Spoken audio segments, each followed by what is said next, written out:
But our next speaker is none other than Josi Bake. Josi is the co-founder of 2140, which is an Amsterdam-based Bitcoin development non-profit. He also works as a Bitcoin core developer, which is awesome, to say the least, with a focus on developer productivity and privacy. Outside of Bitcoin Core, he spends the majority of his time working on privacy usability protocols such as BIP 352, which is known as silent payments. Josi, could you please take the stage? And please, a big round of applause for Josi.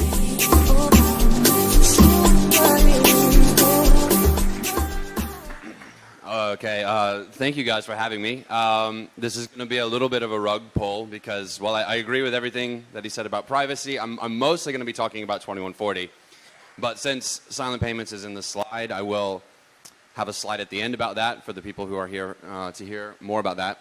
And I think I'll try to tie it together of like how we talk about projects like silent payments and privacy in Bitcoin and how an organization like 2140 is important for that. So a little bit more background about me and why I co-founded 2140 and why I'm excited about it. I've been working in Bitcoin for about 3 years now. I came from a software engineering job, so I kind of already had all the chops of like working in software, had some experience working in open source, and I was working on grants for the last 3 years. And you know, the grant programs are amazing. That allowed me to quit my job and work on open source. But there was also some frustrations with that. And as I began to talk to other developers and hear their experiences, that's where the idea for 2140 started to come out from. So, perfect. Whenever someone comes to you and says like, okay, I've got this new thing, whether it be, you know, a new initiative or a project, you should always ask like, okay, but why? Like what problem are you trying to solve? So when we talk about working in Bitcoin, it's really hard. It's not a traditional career path. It's difficult to explain to your friends and family. It's difficult to explain to the bank when you want to get an apartment or a mortgage or something and you don't have a traditional job contract. It can also be very isolating. You know, sometimes people will learn about Bitcoin, they'll start contributing, but there's no one in their area that knows or that they can work with. And for a lot of new people, it's also not clear how you get started. Everyone's like, oh, it's open source. You just show up and start working on stuff. And it's like, okay, but like, what do I work on? Who do I work with? So I think that's one thing. The other thing is open source, software engineering, any type of career. I think mentorship is critical, of having people that you can ask questions, that you can learn from, people that start to know you and your situation better. And if you have a traditional job in software engineering, that's usually expected, whether that's your team manager or your peers that you work with. You have people that you can grow and learn from. When you're coming into Bitcoin, if you're in a community that has a lot of people that work on Bitcoin, maybe you have that, but maybe you don't. Maybe you're starting and you're working in a co-working space by yourself and you don't really know whether or not what you're doing is effective or the right thing, and that can also lead to burnout, imposter syndrome, and some of these things. And so when I left a traditional software engineering job and then came into Bitcoin, even though I already had close to a decade of experience, I felt the lack of mentorship very strongly. And it can also be difficult to work remotely. Like some people really thrive in that independent environment. Other people need a team. They need to go into an office and be with people to be excited about what they're doing. I think the other thing that makes it hard is when you look at the funding and the grant landscape in Bitcoin, a lot of it is project-based. Like, we're going to give you a grant to work on project X. And that's great. And that fits for a lot of things. There's a lot of things that we can kind of encapsulate into a project. Something like silent payments is kind of an example. There's a clear goal. There's a clear end. But there are other things in Bitcoin that are very important that are not projects, like bug fixes, fuzzing, testing, long-term research, maintenance, cutting regular releases. And it becomes a little bit more difficult to go and say like, hey, can you pay me to just keep the lights on? And again, going back to like traditional software engineering, there's this notion of like keep the lights on work, there's this notion of on-call, there's this notion of SREs, DevOps, and that's difficult, I think, to fit into the grant model. I think also, as we look further into what the big problems and the big things we want to do in Bitcoin, a lot of these things are multi-year commitments. So one-year grant cycles, that can be difficult to say like, hey, in the first year, I'm not really going to have anything to show for it. I'm going to research and get comfortable with the project. And I can name multiple projects in Bitcoin Core that have been 3 to 5 year efforts. And I've seen people sometimes struggling to justify that to people doing their grants. So taking all that into account, we felt like there's an opportunity for us here to do something a little different. And so this is what 2140 aims to do, and aims to help sustain Bitcoin development in the long term. So we're a nonprofit foundation in Amsterdam, and the elevator pitch is very, very simple. We raise funds to pay salaries. And we want to do that in an in-person office so that we can provide that mentorship and also career stability. So you have something that looks a little bit more like a Bitcoin career rather than a Bitcoin grant, something that, you have an employment contract that you can explain to, traditional finance. Like, yes, I do have a job, I am getting paid. It comes with the benefits you'd expect of like days off and, team events. And so how we want to differentiate ourselves maybe from the project-based or some of the other programs is we're going to have a physical office in Amsterdam where people will come and work. There's going to be traditional employment instead of the grant-based model, and this helps a lot with visas. So one of the things I saw in helping mentor and be involved with grant programs, you would give someone a grant, but then they're not able to attend the bi-yearly meetups that we do in Bitcoin Core because it's going to be in an EU or a US-based location.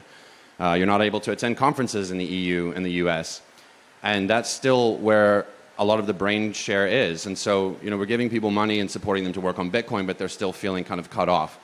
So we're hoping there by providing the traditional employment, there's that way to get visa sponsorship, which then even after you leave an organization like 2140, hopefully that makes the visa things easier. And the last thing is like really focusing on mentorship. So hiring for a mix of people who have been in the space for a while, who have worked independently, who know how to work in open source, who know like the specific cultural things of working in Bitcoin, and then having them work alongside new people who maybe they've worked in software before or maybe not, but their first time working in Bitcoin, their first time working in open source, and to create that cross-pollination. So how it started, how's it going? The idea for this has been cooking for a while, but we announced it at Bitcoin Amsterdam in 2024, this past October. And then since then, we've been able to secure an office space in Amsterdam that will be opening in March. Now, the office space is nice too because while we are going to be hiring people that work there full time, we also wanted to get a space that was big enough and conducive for people who are traveling to be able to visit when they're in the area. And this is something in my experience that it has been really critical for some of these big projects where we're all over the world working on a project together. It's sometimes super valuable to all just get in the same place, talk face to face, work through issues. So we want to have a space in Amsterdam for that that's centrally connected to a lot of areas. We're still actively fundraising. The fundraising has gone really well so far, enough that we feel confident to open and start hiring. But that's something that'll be ongoing. And we're now actively hiring. So it's one of the reasons I wanted to come down to Cape Town and kind of socialize this if there are people that are interested and this would be a good fit for them. And if like any of what we're talking about there resonates with you, this talk is, one part educational, but also a pitch to say, get involved. If you're interested in supporting Bitcoin development and you're not sure how, and this is something that sounds interesting to you, get in touch with us for funding. If you're interested in working in a place like this, get in touch with us. If you're going to be in Europe, like traveling around and want to stop in at like a Bitcoin co-working space, let us know. And I've put all the information there on how to reach us. So then to kind of tie it into silent payments a little bit, because people ask, okay, you've got this office, like what are people going to be working on? And that's one area where I consider 2140 not really a project or goal-focused office and more of a developer incubator. So we want to create that space for people who already have things that they want to learn about or work on in Bitcoin to come work in that office. And then what you work on is going to be what you want to do plus what you feel like you can learn from the other people there. So for myself, because I'll be working at 2140, I'll still be focusing on silent payments. So if you were able to attend the panel discussion we did yesterday that kind of gave a brief introduction to what silent payments is, I'll give like the one or two sentence intro in case people missed that. It's a static payment code, something that is supposed to be kind of like a Bitcoin username, something that you can share once, not have to hand out the address every time. So it's this UX improvement along with a privacy benefit to where we're no longer reusing addresses. And so to tie it back into a few points I made at the early one, when Ruben Thompson and I started the Silent Payments BIP, it was like, okay, it's going to be pretty easy. It's a simple spec. We wrote the BIP. And then the more you get into it, it's like, okay, well, now we have to build wallet infrastructure. We need to think about how we're going to support mobile. We need to figure out how this is going to get integrated into other projects. And the scope of the thing starts to grow, right? And so like I could have gotten, my 1-year grant to work on Silent Payments and then said, okay, I wrote the BIP, I'm done. But then that really wouldn't have finished the project to a place where it's usable. So it started to fit into like, this is going to be an ongoing thing as we work with other teams and something that you'd want to have people working on full time. So going into 2025 and like some things I'll be working on at 2140 is going to be getting support into popular Bitcoin libraries. A lot of what we talked about in the panel yesterday is like how feasible is it going to be for wallets and users to use something like this? And I think the way we tackle that is build tools for developers, build libraries that developers can use, rather than coming to them with a BIP number and being like, you guys should figure this out, like integrate it. So I've been working on libsecp, which is the cryptography library used in Bitcoin, other Bitcoin Core, other Bitcoin projects, and the larger ecosystem.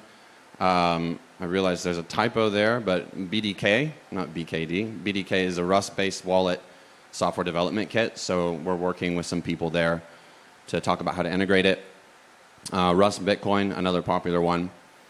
Initially, we're looking at sending support for a protocol like this to kind of gauge how interested people are. We don't really think we can do the receiving side of it until we have the sending side. So that's kind of the focus for the next 6 months.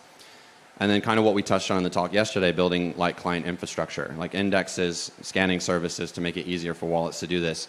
So at least as people are thinking about, do I want to join a group like 2140? These are the types of things I'll be focusing on. There's going to be a pretty heavy focus on Bitcoin Core as well. Less on the let's add new features to Bitcoin Core and more let's make sure that Bitcoin Core is as usable for developers and users as possible. So focusing on things like testing, security, maintenance, improving things like IBD, like the existing features that we have. And so it starts to look more and more like what a traditional software engineering job would be. We're not always going to be working on layer 2 scaling or exciting new things, and more just saying, how do we keep the software that we currently have in a usable and maintainable state? And I think that's a better fit for a job versus a project. I think I went through these slides quite quickly, but given that we're behind time, I think that's okay. If any of this is interesting, this is more like the LinkedIn of what I've been working on as a presentation. So I would encourage you, reach out to me while I'm here at the event. I'll be hanging around if you have questions or want to learn more. Or then also you can get in touch on Twitter or any of the stuff that I've mentioned there. And I want to also end with a thank you to my wife for making these beautiful slides, make it look much more professional than I could have. And thank you guys for having me here to speak about this.